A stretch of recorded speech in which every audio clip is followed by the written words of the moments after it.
Hey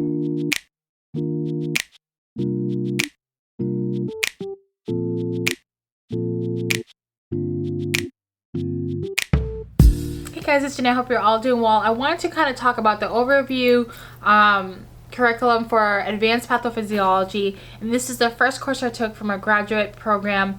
I am completing the Masters of Nursing Adult Gerontology Acute Care NP track. So let's talk about my Advanced Pathophysiology course. Maybe it'll be helpful for you to kind of figure out how they structured it, what content was covered in each exam, and etc. So my course was 12 weeks. It was on a hybrid program, so all the lectures were on a PowerPoint online, and then you have the option of taking exams either online or on campus. I selected to do the on campus just because I was too nervous about my computer at home, the Wi-Fi, and all of that. So, and then again, I do like the campus, and I don't go there at all unless I'm taking an exam. So it doesn't hurt to kind of see other people, see your study buddies, meet up there and study. So I'm just going to talk about,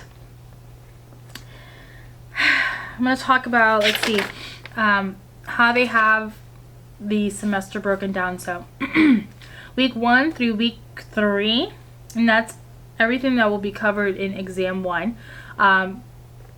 The course topics for those sections were the cell, tissue characteristics, alterations, fluid and electrolytes, acid-base balance, mechanisms of self-defense, stress, adaptation, infection, inflammation, immunity, and cellular proliferation, genes, genomics, and genetic diseases. And that during those 3 weeks, I believe we had maybe 1 or 2 case studies that were due. And I ended up actually being the first one to present a case study during the online WebEx class. And so every week there is an online WebEx class where all the students and the instructor log in, you get attendance, and you participate as you present your case study. So I decided to just get my presentation out the way. I suggest you do that because they're normally lenient on small errors, or just because no one else has done it before. It's the first week, so you learn from that example. So take the chance. It actually went really well, and I was glad that I didn't have to worry about presenting as we progressed in the semester. So I kind of got that out of the way, and I didn't have to worry anymore about volunteering as a presenter. So all of that was in a 3-week period, and let's see, and that was all for exam 1. So exam 2, it was 2 weeks, and it was disorders of the hematopoietic system and disorders of the integumentary system and dermatology. And that also had, I think, like 4 case studies. Like every single topic had a case study pretty much. So some of them are presented. Again, the online classes are, let's say, 1 day a week. Let's say for me it was on Wednesdays, and then exam days were Wednesdays. So whenever I had an exam, I didn't have an online class. But whenever I did not have an exam, I had an online class. So, and I remember the dermatology section. Yeah, so many things to learn and to be able to differentiate, and that was tough because you don't normally see it on the regular basis unless you're working like dermatology. And so you had to learn every single rash, what it looked like, when did it occur, how do you treat it, is it fungal, is it not, steroid cream or not. So yeah, let's see, the next week 6 and 7, disorders of the respiratory system, disorders of the special sensory function like eyes and ears, and the disorders of the cardiovascular system. And that also had, I think, maybe 2 case studies attached to it.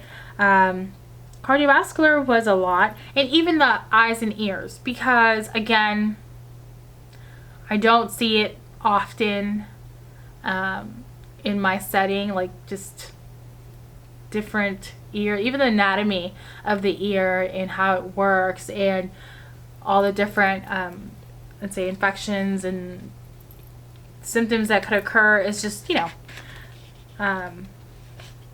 yeah, I had a couple of PowerPoints on it. I'm like, she really likes the ear.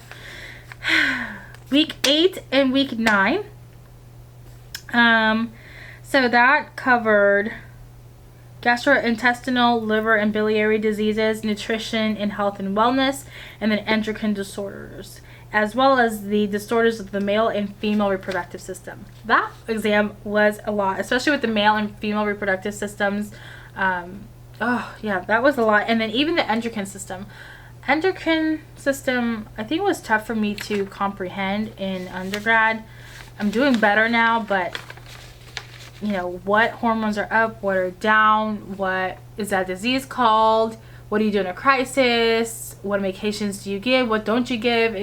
And that's pretty much how you're attacking any of these topics. So you need to learn obviously what the disease is, what's the pathophysiology, what's happening at like the cellular level. Then that will also tell you what it'll direct you in terms of diagnostic tests that you may need, what confirms that diagnosis, what do you treat it with. Does that make sense? And that's, I think, the goal of this entire course, is for you to comprehend how things are working in the system so you know how to fix it.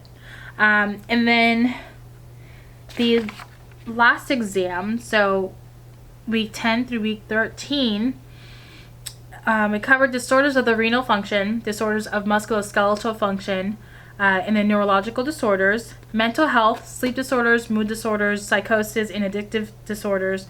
And I believe this exam had maybe 3 case studies, and the mental health section was very detailed oriented, so much content.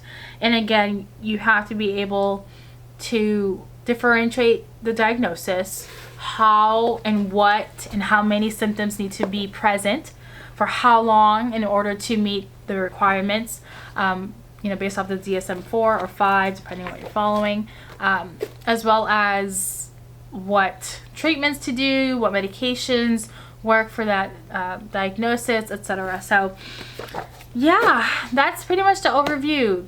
Do I feel like I learned? Of course, I do feel like I learned. Do I feel like I will remember everything? Absolutely not. Do I feel like it could have been a better course? Absolutely. Especially for it to be a foundational course. I feel like there should have been more teaching instead of a lot of self-teaching. Because if it's a foundational course, how you're taught plays such a big role in how you retain it and how you recall it as you move forward. So I don't like that I didn't have the opportunity, and that was, an expectation I had, and it's not the reality. So the class is difficult.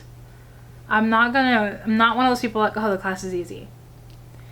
Some people are good guessers out there. Some people are just like brilliant. Some people are acing it and they don't have to put much time. That's not me. So yeah, I hope you learned it. It was a good course. I learned a lot. I know there's still a lot more to learn. I just wish I was taught more and I didn't have to dig through all these resources to find and supplement my knowledge, because that takes a lot of time. So I'm just happy. From what I hear, as you establish your study techniques and you succeed in this course, then you should have what you need in order to progress and succeed in the remaining program. So I'm happy. I will probably do a blog post listing out every single topic that I learned, just so you can take a look, so you can kind of prepare for it as you take on this monster. Yeah, I'm gonna call it that. Thank you again. If you have any questions, leave it in the comment section below. Don't forget to comment, like, and subscribe, and share the videos. Bye.